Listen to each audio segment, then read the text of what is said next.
Shalom kekasih Kristus, senang saya dapat menyapa kembali para pendengar renungan melekat dalam Tuhan. Bagaimana kabarnya hari ini? Saya berharap kita semua dalam pemeliharaan Tuhan senantiasa. Kekasih, hari ini saya berharap kita semua semakin memahami makna kemanusiaan Yesus, sehingga kita akan semakin setia dalam mengiring Tuhan. Mari kita berdoa. Bapa yang baik, hari ini adalah hari yang penuh sukacita, di mana kami dapat kembali mendengarkan kebenaran firman-Mu.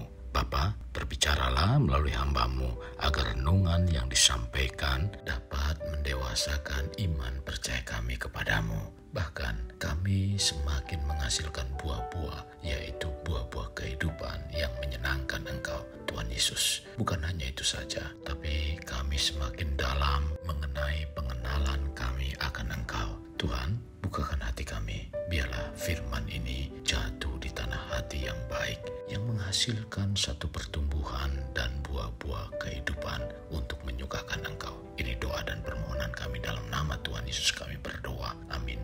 Melekat dalam Tuhan bertema fungsi 3 jabatan Kristus. Firman Tuhan terdapat dalam Matius 21 ayat 11. Demikian firman-Nya. Dan orang banyak itu menyahut, inilah Nabi Yesus dari Nazaret di Galilea. Ibrani 4 ayat 14, demikian firman-Nya. Karena kita sekarang mempunyai imam besar agung yang telah melintasi semua langit, yaitu Yesus, anak Allah. Baiklah kita teguh berpegang pada pengakuan iman kita. Wahyu 22 ayat 16, demikian firman-Nya. Aku, Yesus, telah mengutus malaikatku untuk memberi kesaksian tentang semuanya ini kepadamu bagi jemaat-jemaat. Aku adalah Tunas, yaitu keturunan Daud, bintang timur yang gilang gemilang. Kekasih Kristus, dalam Alkitab ada pengajaran yang menyatakan Yesus Kristus menjalankan 3 fungsi atau jabatan selama ia menjadi manusia, yakni fungsi sebagai nabi, imam, dan raja. Dalam perjanjian lama, untuk menjadi seorang nabi, imam, atau raja harus dilakukan dengan pengurapan, yakni menuangkan minyak zaitun ke atas kepala yang bersangkutan. Kata diurapi dalam bahasa Ibrani adalah Mesias. Bila diperhatikan dari ketiga jabatan ini memiliki koneksitas atau hubungan. Meskipun jabatan raja yang lebih sering dikaitkan dengan Mesias, peran Yesus sebagai imam yang mencakup fungsi syafaat di hadapan Allah juga menonjol dalam Alkitab di Perjanjian Baru yang menceritakan penggenapannya. Dalam surat Ibrani dijelaskan dengan gamblang bagaimana Yesus menggenapkan jabatan imam besar. Sedang kepada Rasul Yohanes ia menyatakan kedaulatannya sebagai raja yang ditulis dalam kitab Wahyu. Sementara itu Injil-Injil sinoptik menceritakan bagaimana Yesus melayani sebagai nabi. Jabatan nabi memiliki penekanan kuat pada hati yang peka terhadap suara Tuhan sekaligus keberanian untuk memberitakannya. Nabi harus sangat sensitif dalam membedakan suara Tuhan dengan suara hati, pikirannya sendiri, dan bahkan suara setan.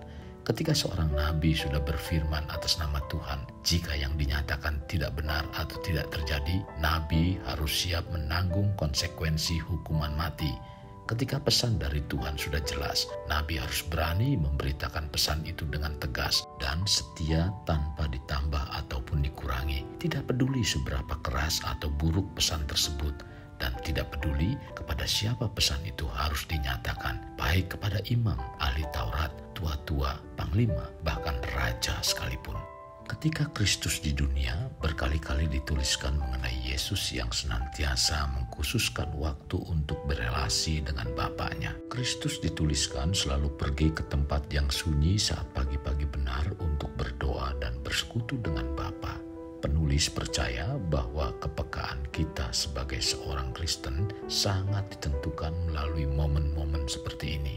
Dalam bagian lain di kitab Injil, perkataan yang begitu keras dan menusuk juga kerap Kristus lontarkan kepada orang-orang Farisi. Misalnya dalam Yohanes 8 ayatnya yang ke-44. Ketika Yesus mengatakan kepada orang-orang Farisi bahwa bapa mereka adalah iblis. Dalam menghayati fungsi nabi, kita bisa memikirkan seberapa jauh kerinduan dan kepekaan kita dalam mendengar suara Allah. Hal ini bisa dimulai dari seberapa sungguh kita mengkhususkan waktu untuk membaca, merenungkan, dan merindukan firman Tuhan.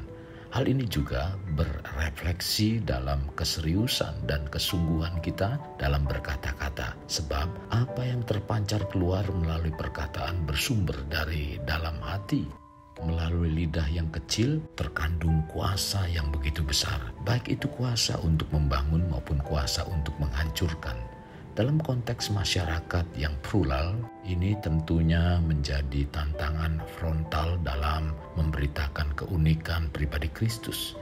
Pribadi Kristus sebagai satu-satunya jalan kebenaran dan hidup menjadi suatu kesulitan besar untuk diterima dan dimengerti bagi masyarakat plural dengan rupa-rupa pandangannya. Penghayatan kita akan fungsi nabi seharusnya memberikan kita dorongan dan keberanian dalam memberitakan Injil. Jabatan imam sangat terkait dengan aspek kekudusan dan sifat perantara. Imam harus memisahkan dirinya dan mendelegasikan seluruh hidupnya untuk Allah, secara spesifik pelayanan dalam konteks bait Allah. Imam harus siap untuk hidup secara berbeda dengan orang-orang lain secara umum. Misalnya, tidak boleh minum anggur atau minuman yang memabukkan. Tidak boleh menikahi janda, menyentuh mayat, dan lain-lain. Imam juga harus sadar dan peka akan keberdosaan masyarakat. Di sana, imam juga berperan sebagai perantara untuk berdoa bagi masyarakat dan mempersiapkan kurban untuk pengampunan dosa. Dalam hidup Kristus sendiri, sebagai imam, Kristus memiliki dorongan kuat untuk mendoakan orang lain, secara khusus murid-muridnya. Misalnya saja doa yang begitu indah yang tertulis dalam Yohanes 17.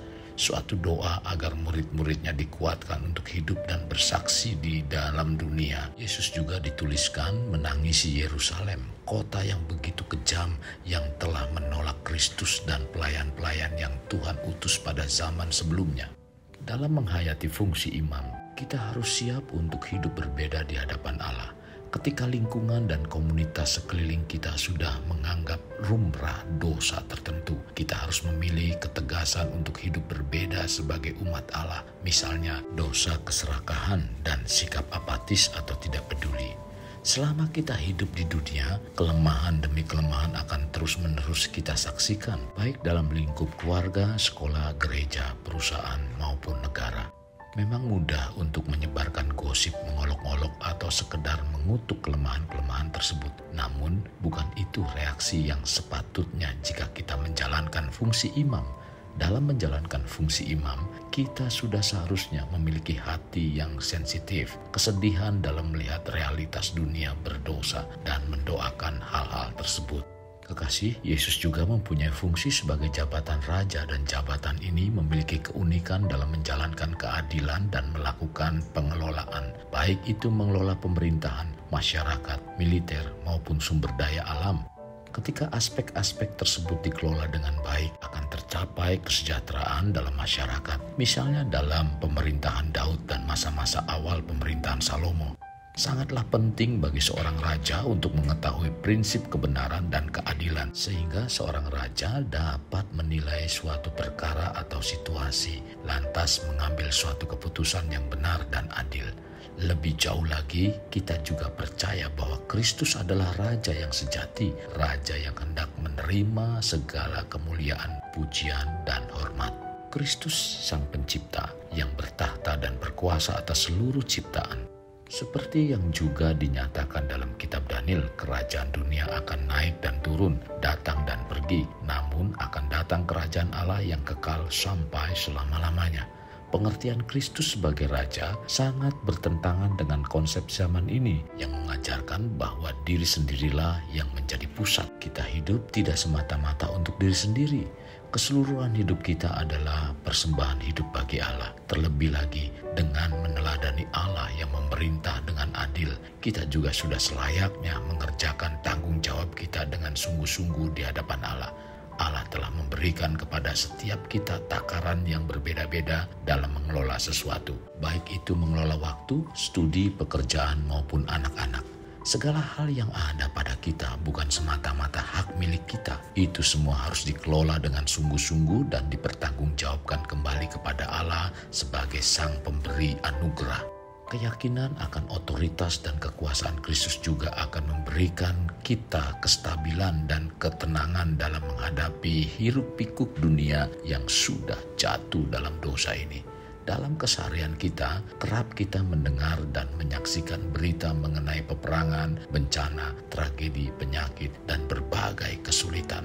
Hanya ketika kita memiliki pengharapan akan kerajaan Allah yang kekal, kita bisa menghadapi itu semua dengan penuh ketabahan dan pengharapan.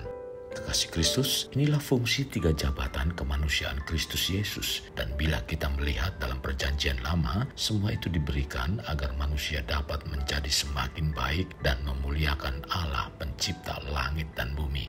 Kasih Kristus, mari bawa hidup kita menjadi pribadi yang dapat memerdekakan orang dari belenggu kehidupan. Layaknya terang yang menerangi kegelapan. Karena itulah yang Tuhan inginkan pada kita sebagai warga kerajaan Allah. Kita berdoa, Tuhan Yesus, terima kasih buat hari yang indah ini, di mana kami dapat mendengarkan kebenaran firman-Mu. Firman-Mu yang disampaikan lewat renungan ini sungguh sangat memberkati iman percaya kami. Kami semakin dalam dan kami semakin mengerti arti dari fungsi jabatan yang diemban kemanusiaan Yesus. Sangat bersyukur kami memahami ini. Tuhan, biarlah kami terus semakin tertanam di dalam Engkau, dan pimpin kami supaya kami semakin terus melekat dengan Engkau. Melalui renungan ini kami semakin terus dibukakan, iman percaya kami semakin kuat, semakin dewasa, dan bahkan semakin menghasilkan buah-buah yang baik yang menyukakan Engkau. Terima kasih Tuhan, ini doa dan permohonan kami, dalam nama Tuhan Yesus kami berdoa, amin. Kasih Kristus, mari kita akhiri dengan mengendahkan kedua tangan kita. Terimalah anugerah berkat dari Allah Bapa, kasih sayang daripada Yesus Kristus, dan persekutuan dengan Roh Kudus yang memberkati, melindungi, dan menyinari engkau dengan wajah-Nya, serta memberi engkau kasih karunia di mana Tuhan menghadapkan wajah-Nya kepadamu dan memberi engkau damai sejahtera. Tuhan juga mencurahkan berkat secara rohani, berkat secara jasmani, dan berkat secara ekonomi, di mana berkat Abraham, berkat Ishak, berkat Yakub dicurahkan dan dilimpahkan dari saat sekarang sampai Maranatha tiba, dalam nama Tuhan Yesus. Amin. Sampai jumpa di renungan berikutnya. Tuhan Yesus memberkati. Jangan lupa like, share, dan subscribe.